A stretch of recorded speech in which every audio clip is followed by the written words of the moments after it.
வணக்கம். செல்வகுமாரின் முக்கடல் காற்று பற்றிய அறிவிப்பும் இலங்கைக்கான வானிலை ஆய்வறிக்கையும் 2025 மே 27 செவ்வாய்க்கிழமை அதிகாலை நிலவர ஆய்வறிக்கை. அதிகாரப்பூர்வ வானிலை முக்கடல் காற்று பற்றிய அறிவிப்பிற்கு இந்திய வானிலை ஆராய்ச்சித்துறை அறிக்கையை பார்க்கவும். முக்கடலிலும் வலுவான காற்றுங்க. கடலுக்குள் தயவு செய்து இறங்க வேண்டாம்.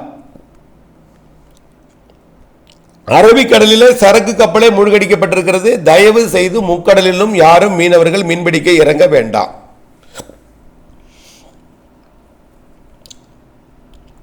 பாகிஸ்தான் எல்லையோரம் தொடங்கி குமரி முனையையும் தாண்டி மாலத்தீவு வரைக்கும் வலுவான காற்று இருக்கிறது. 65 கிலோமீட்டர் 75 கிலோமீட்டர் வேகம் கொண்ட காற்று கூட சில இடங்களில் விட்டு விட்டு வீசுகிறது. ஒட்டுமொத்தமாக மும்பை, மகாராஷ்டிரா தலைநகர் மும்பை தொடங்கி குமரி முனை வரைக்கும் வலுவான காற்று. இதில் கோவா, கர்நாடகா, வடக்கு கேரளா, ஒட்டுமொத்த கேரளா மிகவும் வலுவான காற்று. லட்சத்தீவு சுற்றுவட்டாரம் எல்லாமே மன்னார் வளைகுடா மற்றும் பாக் ஜலசந்திலையும் குமரி முனையை தொட்டுக்கொண்டு கோடியக்கரை முனை ராமேஸ்வரம் முனையை தொட்டுக்கொண்டு வடக்கு வங்கக்கடற்பகுதியை நோக்கி காற்றழுத்த தாழ்வு பகுதியை நோக்கி இருக்கிறது. இப்போ காற்றழுத்த தாழ்வு பகுதி மண்டலமாக போகிறது. அதாவது வெல்மார்க் லோ ப்ரெஷராக நாளைக்கு ஆகிடும். இன்றைக்கு பகுதியாக இருக்குது. இப்போ டிப்ரெஷனை கண்டிப்பாக ஆகிடும். புயல் எச்சரிக்கை குண்டலம் ஏற்றப்படும். கண்டிப்பாக வங்கக்கடல், ஒட்டுமொத்த வங்கக்கடல் பகுதிகளிலையும் வலுவான காற்று இருக்கும். வரக்கூடிய 3ஆம் தேதி வரைக்கும் இந்த அச்சுறுத்தல் இருக்கும். தயவு செய்து 3ஆம் தேதி வரை கடலுக்குள் இறங்க வேண்டாம். 31ஆம் தேதி வரைக்கும் 65 கிலோமீட்டர் வேக காற்று இருக்கும் கடலில். 65 என்பது குறைவான வேகமாக இருந்தாலும் விட்டு விட்டு அவ்வப்பொழுது கொஞ்சம் வலுவாக 75 கூட இருக்கும் கடலில். ஒடிசா கடலோரம்லாம் 85 இருக்கும், வலுவாக மழையும். ஒடிசா, அந்தமான் வடக்கு பகுதியெல்லாம் 3ஆம் தேதி வரைக்கும் வலுவாக காற்று இருந்துகிட்டே இருக்கும். 4ஆம் தேதியும் 5ஆம் தேதியும் எடை குறைந்த படகுக்கு சவால் குறைந்த காற்று இருக்கும். இப்போ எந்த படகும் இயக்கக்கூடாது. பெரிய ட்ராலருக்கே அச்சுறுத்தும் காற்று. சரக்கு கப்பலை மூழ்கடிக்கிறதுனா அப்புறம் பாருங்கள். அந்த காற்று 31ஆம் தேதி வரைக்கும் வலுவாக இருக்கும். 1ஆம் தேதி 2ஆம் தேதியும் விசைப்படகுகளுக்கு அச்சுறுத்தல் கொடுத்து கொண்டு தான் இருக்கும். விசைப்படகுகளுக்கு எடை குறைந்த பிளாஸ்டிக் படகுக்கு 4ஆம் தேதி 5ஆம் தேதி வரைக்கும் அச்சுறுத்தல் இருக்கும். அதுக்கப்புறம் நீங்கள் போகலாம். 5ஆம் தேதிக்கு அப்புறம் மீன்பிடிக்க. இருந்தாலும் ஆழ்கடலுக்கு 8ஆம் தேதியிலேருந்து போகக்கூடாது. அங்கே மீண்டும் காற்றழுத்த தாழ்வு நிலை உருவாவதற்கு, காற்று சுழற்சி உருவாவதற்கு வாய்ப்பு இருக்குது. மீண்டும் காற்றோட வேகம் அதிகரிக்க வாய்ப்பு இருக்குது 8ஆம் தேதியிலேருந்து. ஆக நீங்கள் 2ஆம் தேதி 31 வரைக்கும் கப்பலுக்கே அச்சுறுத்தல் தான். 1ஆம் தேதி 2ஆம் தேதி வரைக்கும் விசைப்படகுக்கு வரைக்கும் அச்சுறுத்தல். 3 4 5 எடை குறைந்த படகு வேண்டாம். 6ஆம் தேதி வரைக்கும். 7ஆம் தேதி மீண்டும் விசைப்படகுகளுக்கு அச்சுறுத்தல் கொடுக்கும். அப்போ எடை குறைந்த படகு இனிமேல் கடலுக்குள்ளே இறங்க முடியாது. ரொம்ப எச்சரிக்கையாக இருக்கணும். காற்று இப்போ குமரி முனையில் இறங்குனீங்கன்னா ராமேஸ்வரத்துறை வழியாக கோடியக்கரை முனை வழியாக வங்கக்கடலோட வடக்கு பகுதிக்கு, அந்தமான் வடக்கு பகுதி, மியான்மர் கரை கொண்டு போயிடும். ஆனால் லட்சத்தீவில் இறங்கினீங்கன்னா கொண்டு போய் கேரள கடலோரம் வரும். ஆனால் லட்சத்தீவிலோட தெற்கு பகுதியில் இறங்கினீங்கன்னா குமரி முனைக்கு வந்துடும். அந்த அளவுக்கு காற்றோட வேகம் இருக்குது. எடை குறைந்த படகு இறக்கவே வேண்டாம், வேண்டவே வேண்டாம். கட்டுமரம், பிளாஸ்டிக் படகு, பாய்மரப்படகு எதுவுமே வேண்டாம். யமக படகெல்லாம், அதாவது பிளாஸ்டிக் படகுலாம் வேண்டாம். அடுத்தபடியாக இந்த காற்று அச்சுறுத்தல் தொடர்ந்து இருந்து கொண்டே இருக்கும். மறு அறிவிப்பு வரும் வரை இந்த எடை குறைந்த படகு முற்றிலும் வேண்டாம், இறங்க வேண்டாம். 6ஆம் தேதி 7ஆம் தேதிக்கு அப்புறம் வேணால் கொஞ்சம் இறங்கலாம், அருகில் தான் போகலாம் நீங்கள் எடை குறைந்த படகு. ஆனால் அதுக்கு மேலே விசைப்படகுக்கு அச்சுறுத்தல் வருது 7ஆம் தேதி 8ஆம் தேதிக்கு மேலே. அதனால் விசைப்படகு வேணால் எடை குறைந்த படகு ஒரு 6ஆம் தேதி 7ஆம் தேதி அருகிலே மீன் பிடிக்கலாம். 2 நாள் மட்டும் பார்த்துங்க.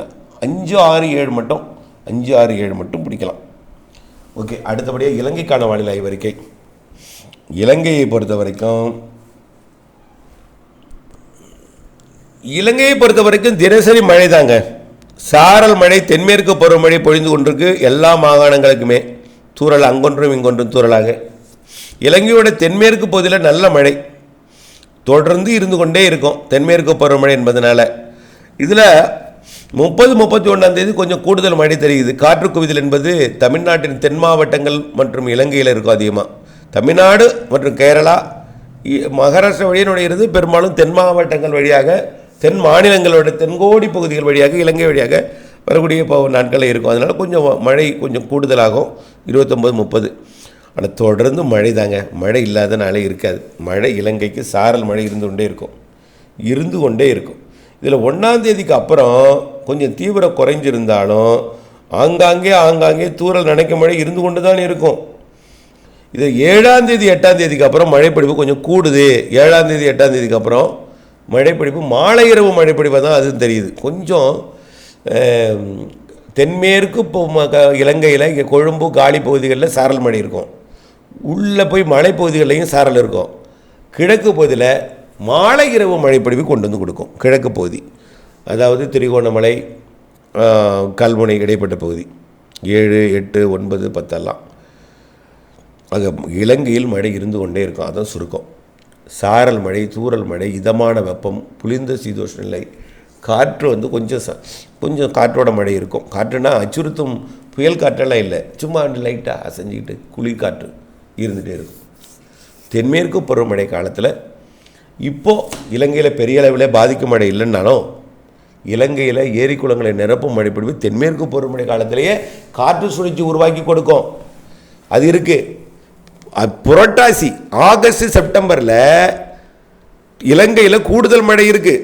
இலங்கையை ஒட்டி காற்று சுழற்சி உருவாக்க வாய்ப்பு இருக்குது ஆகஸ்ட் செப்டம்பரில். அக்டோபரில் கண்டிப்பாக. இப்போ ஆகஸ்ட் செப்டம்பர் இலங்கைக்கு அதிக மழை தெரிகிறது. இப்போ புதிய ஆய்வறிக்கையின்படி ஆகஸ்ட் செப்டம்பரில் இலங்கைக்கு அதிக மழை இருக்குது. அப்போது இப்போ அளவான மழை இருந்தாலும் ஆகஸ்ட் செப்டம்பரில் அதிக மழை இருக்குது. அந்த மழைப்பிடிப்பை நீங்கள் சேமிக்கிறதுக்கு மழைநீர் சேகரிப்பு அமைப்பை ஏற்படுத்தி கொள்ளணும் எல்லாருமே. ஒட்டுமொத்த இலங்கைக்கும் இது அவசியம்.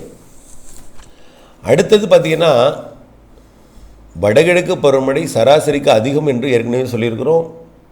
தென்மேற்கு பருவமழையை பொறுத்த வரைக்கும் ஆகஸ்ட் செப்டம்பர் தான் அதிகம் இருக்குது. ஆனால் இப்போவும் இருந்து கொண்டே இருக்கும். நனைக்கிறதுலேருந்து காய விடாமல் மழை இருந்துகிட்டே இருக்கும். மழை, இதமான காற்று, இதமான வெப்பம் எல்லாம் இருந்துகிட்டே இருக்கும். வடகிழக்கு பருவமழை சராசரிக்கு மிகுதி வடகிழக்கு பருவமழை 2026 பிப்ரவரி வரைக்குமே தொடரும். இலங்கையில் எப்போதுமே ஜனவரி இறுதி வரைக்கும் தொடங்கும், பிப்ரவரி வரை தொடங்கும். ஆனால் வடகிழக்கு பருவமழை சராசரிக்கு அதிகமான மழை தான் இலங்கைக்கு. பாதிக்கிற மழையும் இருக்கும் ஒரு 25-40% பகுதிகளில்.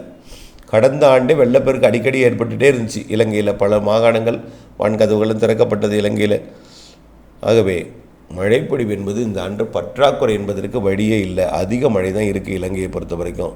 நீங்கள் மழைநீர் சேகரிப்பு அமைப்பை ஏற்படுத்துங்க. மழைநீரை சேகரித்து கைவசம் நீர்த்தேக்கி கவலை இல்லாமல் விவசாயம் செய்ய அன்போடு கேட்டுக்கொள்கிறேன். நன்றி.